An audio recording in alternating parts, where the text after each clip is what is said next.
All right, now let's bring in our U.S. Trade Representative, Jamieson Greer. Jamieson, thank you for doing this. Can we talk a little bit about USMCA? It is not going to be, it was not renewed as of July 1. What comes next, Jamieson? Well, good to see you, Larry. On USMCA, our trade agreement with Mexico and Canada, the president was never going to rubber stamp this. If you remember, Larry, in the first Trump administration, we got rid of NAFTA. We replaced it with something that would incentivize more auto production, more manufacturing in the U.S. And Canada and Mexico, they haven't lived up to everything. And so we planted in that agreement, you'll remember, a sunset review clause where the agreement we'd start exiting it unless we affirmatively agreed to renew it. Well, last week, President Trump decided he wasn't going to rubber stamp it. We needed to change it. And there's an important point, Larry.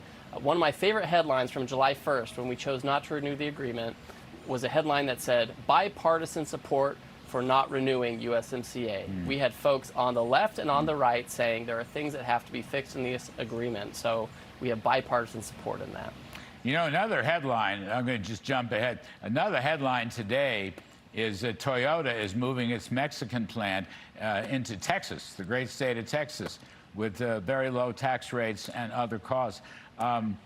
Mr. Trump said that's a function of the tariffs. I'm inclined to agree. Reciprocity works. That's exactly right. And sometimes you will hear businesses talk about the concept of certainty. And they'll say, well, the trade policy introduces uncertainty. I would say that there is always certainty if you're making in America, if you're sourcing in America, and you're using American workers, and you have access to the American consumer. The American consumer, as you know, is super robust. There have been all kinds of supply shocks, pandemics, et cetera. Through all of that, the American consumer has been certain, and countries and companies, they want certainty in access to this market, and that's why they're building here. Jamieson, do the existing rules apply while you're negotiating various changes? They do. There's not like a cliff where everything ends and no one knows what's happening. The existing rules continue to apply.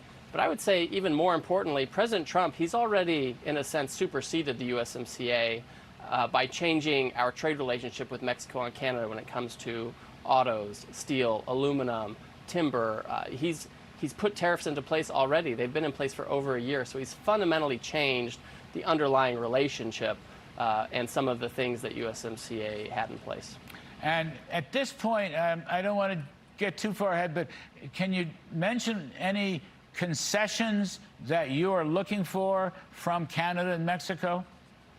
Well, some things have already started happening. So if you look at Mexico, for example, they've already started raising their tariffs on Asian countries, China, Vietnam, and others. We're concerned. We don't want North America to be a dumping ground for excess capacity and production in Asia. And so Mexico, they've seen the light on that. They've already started taking action.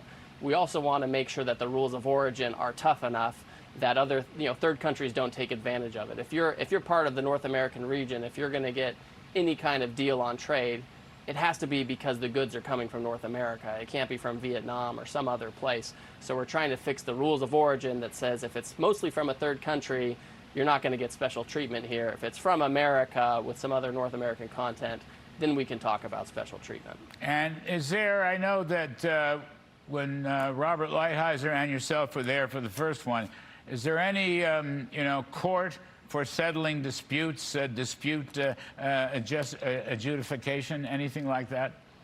Well, USMCA, it has dispute settlement. It was used by President Trump in the first term on autos. Under President Biden, it was used very lightly. That's fine. I would say that the president, however, has shown he has the political will to use his existing trade tools, trade remedies, investigations, et cetera, to take action in a way that the United States decides is appropriate. So we're not outsourcing our views on trade policy to some panel or some supranational organization or arbitral panel, right? There's some element of that if we want to have lesser, lower sensitivity items or issues could be resolved there, but things that are fundamental to our national and economic security, the president's prepared to take action. All right, I hear you. Trade Representative Jamieson Greer. Thank you, Jamieson. Thanks for your time. We appreciate it. Thanks, Larry.